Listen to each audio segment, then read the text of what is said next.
सबके होश तब उड़ गए जब माँ सरस्वती ने यह कहकर माँ लक्ष्मी को श्राप दे दिया कि भगवान विष्णु तुमसे सबसे अधिक प्रेम करते हैं, और इसी श्राप के कारण माता लक्ष्मी को पृथ्वी पर तुलसी के रूप में जन्म लेना पड़ा।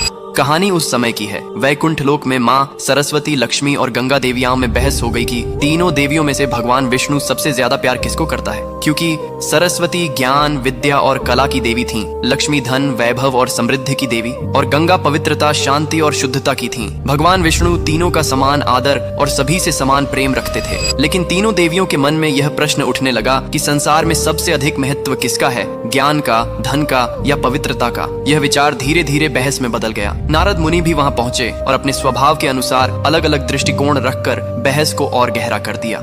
इसी दौरान माँ सरस्वती के मन में एक आशंका जन्म लेने लगी। उन्हें लगा कि भगवान विष्णु का ध्यान अब ज्ञान से अधिक धन और पवित्रता की ओर जा रहा है। कभी कभी विष्णु का गंगा के प्रति विशेष स्नेह देखकर सरस्वती के मन में ईर्ष्या और असुरक्षा उत्पन्न हो गई। उन्हें लगा कि ज्ञान का महत्व कम होता जा रहा है। जब सरस्वती ने इस विषय पर माँ लक्ष्मी से समर्थन चाहा तो लक्ष्मी ने किसी का पक्ष नहीं लिया और शांत रहने का प्रयास किया। लेकिन यही शांत रहना ही माँ सरस्वती को धोखे जैसी लगी। क्रोध और भावनाओं में बहकर उन्होंने लक्ष्मी को श्राप दे दिया कि तुम वैकुंठ छोड़कर पृथ्वी पर पौधा रूप में जन्म लोगी। और इसी श्राप के कारण कहा जाता है कि धरती पर माता लक्ष्मी ने तुलसी का रूप धारण किया। ये श्राप सुनकर लक्ष्मी दुखी हुई, लेकिन उन्होंने उसे शांत भाव से स्वीकार किया। उसी क्षण माँ गंगा भी क्रोधित हो उठी और उन्होंने सरस्वती को श्राप दे दिया कि उन्हें भी पृथ्वी पर नदी के रूप में अवतरित होना पड़ेगा, ताकि मानव उनके जल से पुण्य प्राप्त कर सके। जब विष्णु जी को इस संपूर्ण तनाव का पता चला तो उन्होंने मधुरता से समझाया कि ज्ञान, धन और पवित्रता तीनों का संतुलन ही सृष्टि को चलाता है। कोई भी शक्ति अकेले पूर्ण नहीं होती।